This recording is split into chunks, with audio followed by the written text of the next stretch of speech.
تو پہلی بات جو ارشاد فرمائی کہ کسی کا لا یسخر قوم من قوم، کہ انسان کسی کا ایمان والوں کو ذکر ہے خصوصی طور پر کہ کسی کا آپس میں مذاق مت اڑاؤ۔ مذاق کا مطلب کیا ہے؟ مذاق کا مطلب یہ ہے کہ انسان کسی کو تمسخر آمیز، کسی کے ساتھ تمسخر آمیز سلوک کرے اور دوسرا اپنے آپ کو ذلیل محسوس کر رہا ہو، حقیر محسوس کر رہا ہو۔ کسی مسلمان بھائی کے ساتھ ایسا سلوک کر دینا، چاہے عمل سے ہو چاہے زبان سے ہو، کہ دوسرا مسلمان بھائی اپنے آپ کو ذلیل اور حقیر محسوس کرے، تو یہ مذاق اڑانا ہوتا ہے۔ ایسا تمسخر آمیز سلوک کرنا حرام ہے، اللہ تبارک و تعالی نے منع فرمایا ہے، اس لیے کہ ہم سب ایک ہی باپ آدم علیہ السلام کی اولاد ہے، ایک ہی نبی کے امتی ہے، سب برابر ہے آپس میں، الا بالتقوی، مگر تقوی کے لحاظ سے برتری حاصل ہوتی ہے۔ جو جتنا تقوی اختیار کرے گا اللہ تبارک و تعالی کے نزدیک اتنا قریب ہوگا۔ انسان مذاق جب اڑاتا ہے اس لیے اڑاتا ہے، دل میں بڑائی ہوتی ہے، دوسرے کو حقیر سمجھتا ہے، دوسرے کو ذلیل سمجھتا ہے، اس لیے مذاق اڑاتا ہے۔ اللہ تبارک و تعالی نے ایمان والوں کو خصوصی طور پہ نصیحت فرمائی، فرمایا ایک دوسرے پر کسی کو فوقیت نہیں ہے، الا بالتقوی، ان اکرمکم عند اللہ اتقاکم، اللہ کے یہاں معیار تقوی کا ہے، تقوی کا ہے۔ اپنے آپ کو انسان افضل نہ سمجھے دوسرے سے، کہ دوسرے مسلمان بھائیوں کی تحقیر کرنے لگ جائے، دوسرے مسلمان بھائیوں کے ساتھ رویہ ایسا ہو، ذلت آمیز رویہ انسان اختیار کر لے، تو یہ مذاق اڑانے کا سب سے بڑا سبب انسان کے اندر کا تکبر ہے۔ یہ تکبر جب ہوتا ہے انسان دوسرے کو ذلیل کرتا ہے۔ حدیث شریف کے اندر آتا ہے، حدیث قدسی ہے، اللہ جل شانہ کا ارشاد، الکبریاء ردائی، یہ بڑائی میری چادر ہے، والعظمت ازاری، اور بزرگی میری ازار ہے۔ اور پھر فرمایا کہ فمن نازعنی واحدا منہما القیتہ فی النار، جو مجھ سے ان دونوں صفت میں کسی کو بھی ہٹانے کی کوشش کرے گا تو اسے جہنم میں ڈالوں گا۔ یہ اللہ تبارک و تعالی کی صفات ہے، بزرگی اور تکبر، بڑائی، یہ انسان کی صفت نہیں ہے کہ انسان اپنے اندر بڑائی لے آئے، تکبر لے آئے، اپنے مسلمان بھائیوں کو انسان ذلیل کرنے لگ جائے، اپنے مسلمان بھائیوں کا مذاق اڑانے لگ جائے۔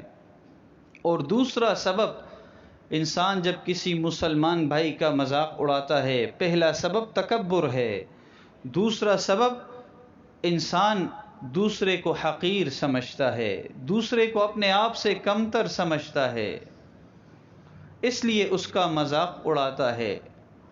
اگر کسی کا مذاق اس لیے اڑاتے ہو کہ اللہ نے مال و دولت دی ہے اس لیے اتراتے ہو، اللہ تبارک و تعالی نے بہت سے مالداروں کو فقیر بنایا ہے، یہ اللہ کے قبضے قدرت میں ہے، یہ اللہ تبارک و تعالی کے ہاتھ میں ہے، جسے چاہتا ہے مال دیتا ہے، جس سے چاہتا ہے مال چھین لیتا ہے۔ آپ لوگ کے سامنے ہوں گے کئی جو ایسے لوگ تھے، مالدار لوگ تھے، فقیر بن گئے۔ یہ مال اللہ کے ہاتھ میں ہے، اگر اس لیے اتراتے ہو، اللہ نے علم دیا تو اللہ نے علم شیطان کو بھی دیا تھا، شیطان طاؤس الملائکہ تھا، اللہ نے اس اتنے علم کے باوجود اسے ذلیل اور رسوا کر دیا۔ اگر انسان اس لیے اتراتا ہے کہ انسان کے پاس صحت ہے تو یہ صحت یہ اللہ کی دی ہوئی نعمت ہے، ادھر ایک فالج کا حملہ ہو گیا تو انسان زندہ لاش ہوگا، پھر کسی بیماری کا حملہ ہو گیا تو انسان پھر زندہ لاش بن جاتا ہے۔ تو یہ صحت بھی اللہ تبارک و تعالیٰ کی طرف سے ہے۔ اگر اللہ نے قوت دی، یہ قوت بھی اللہ تبارک و تعالیٰ کی طرف سے ہے۔ اگر اولاد ہے، اس وجہ سے انسان اتراتا ہے، تو یہ اولاد بھی اللہ نے دی ہے۔ اللہ جب چاہے گا، ایسے والدین بھی دیکھے ہیں کہ اپنے اولادوں کے 2 3 جنازے اٹھاتے ہوئے دیکھا ہے۔ یہ سب اللہ کی نعمتیں ہیں۔ اس پر انسان ایسا فخر نہ کرے کہ دوسرے مسلمان بھائیوں کی تحقیر کرنے لگ جائے، دوسرے غریبوں کی تحقیر کرنے لگ جائے۔ یہ سب فنا ہونے والی ہے، ساری چیزیں فنا ہونے والی ہے۔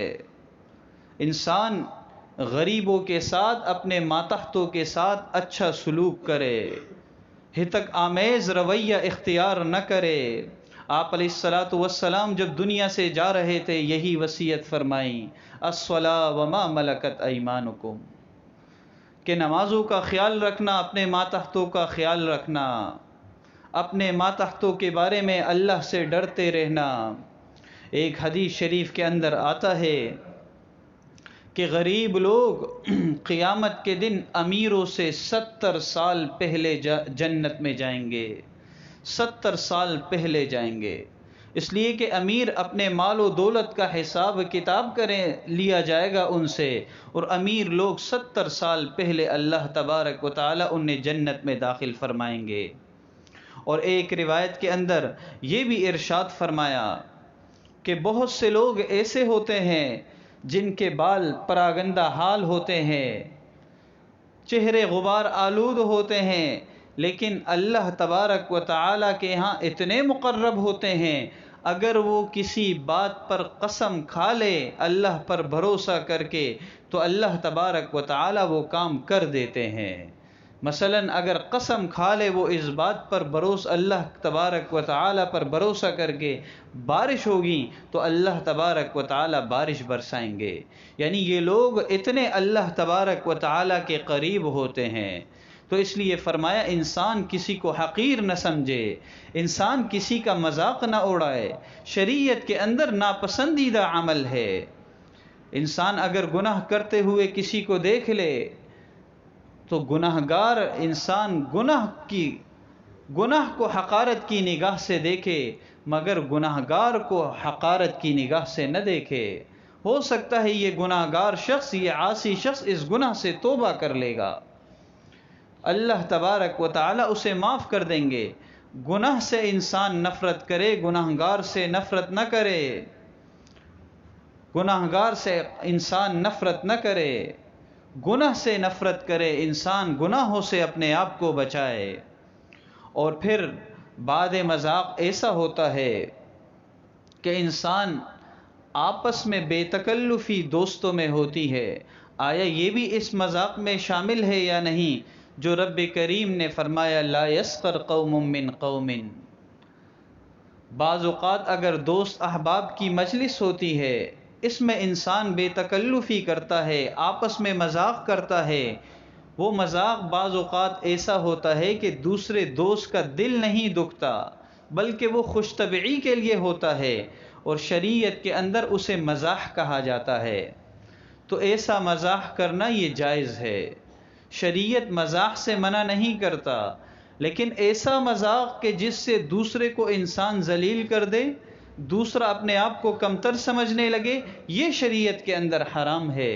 آپس میں اگر دوستوں میں بے تکلفی ہوتی ہے خوش طبعی کے لیے، جس سے دوسرے دوست کا دل خوش ہوتا ہے، وہ اپنے آپ کو حقیر نہیں سمجھتا، تو ایسا مزاح کرنا شریعت کے اندر جائز ہے۔ ایسی خوش طبعی اللہ کے رسول صلی اللہ علیہ وسلم نے بھی فرمائی ہے۔ ایک بوڑھی عورت اللہ کے رسول صلی اللہ علیہ وسلم کی خدمت میں آئی اور آ کر عرض کیا، یا رسول اللہ میرے لیے دعا کر دیجئے، اللہ مجھے جنت میں داخل کر دے۔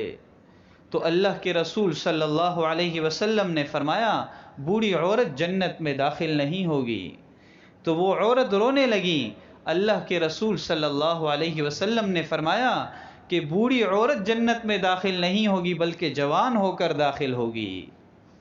تو اس میں دل بھی نہ دکھا، اس سامنے والے کے چہرے پر مسکراہٹ بھی آ گئے، تو ایسا مذاق کرنا شریعت کے اندر، دوسرے کی خوش طبعی کے لیے ایسا مذاق کرنا شریعت میں جائز ہے، اور آپ علیہ السلام نے ایسی خوش طبعی فرمائی ہے۔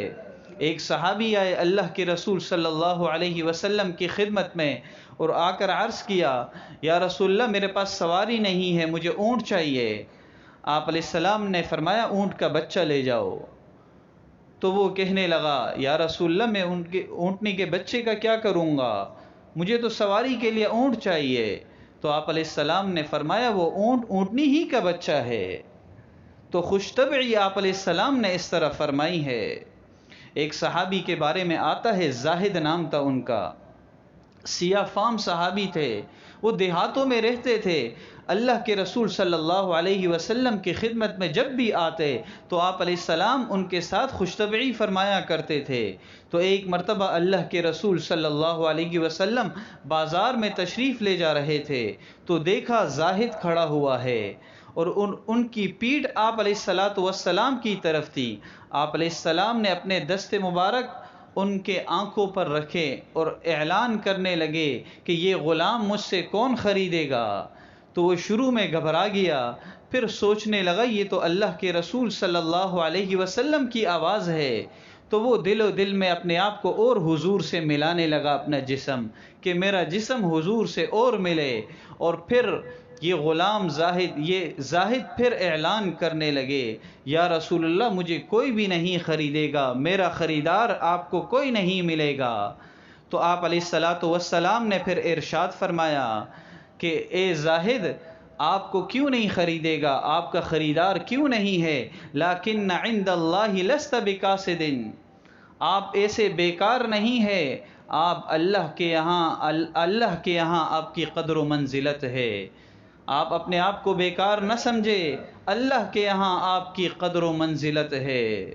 اس نے کہا مجھے کوئی نہیں خریدے گا۔ اللہ کے رسول صلی اللہ علیہ وسلم نے تسلی دی کہ آپ کی تو اللہ کے یہاں قدر و منزلت ہے۔